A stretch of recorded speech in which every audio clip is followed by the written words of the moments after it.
আমরা যে টেক্সটটা পড়বো সেখানে কি আছে, the phrase down the rabbit hole originated from Lewis Carroll's Alice Adventure in Wonderland. Alice's Adventure in Wonderland থেকে এটা নেওয়া হয়েছে।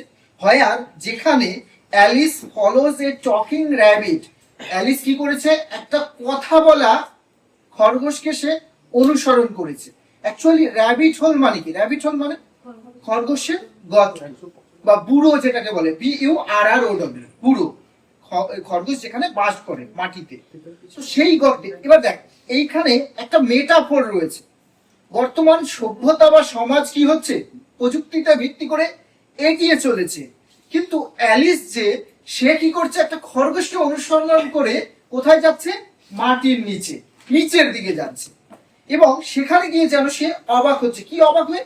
যে অ্যালিস ফলোজ এ টকিং র্যাবিট, মানে একটা খরগোশ আমার সামনে দিয়ে প্রীতম হেঁটে গেল, সে কথা বলছে, আমি অবাক হব না?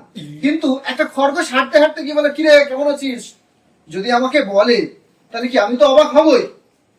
তো এখানে অ্যালিসও অবাক হয়েছিল যখন সে দেখতে পায় যে একটা খরগোশ তার কোট পরে আছে এবং সেই কোটের পকেট থেকে ঘড়ি বের করে বলছে আমার দাঁড়ানোর সময় নেই, আমার দেরি হয়ে যাচ্ছে। তো সে হা করে রয়েছে যে কি হলো, কি কে গেল, কে বলল। False down A whole into a স্টেন, মানে একটা অদ্ভুত গর্তে গিয়ে সে পড়ে, তাকে অনুসরণ করে। ফ্যান্টাস্টিক্যাল ওয়ার্ল্ড, একটা যেন মোহময় জীবন বা একটা আশ্চর্যজনক জগতে গিয়ে সে উপস্থিত হয়।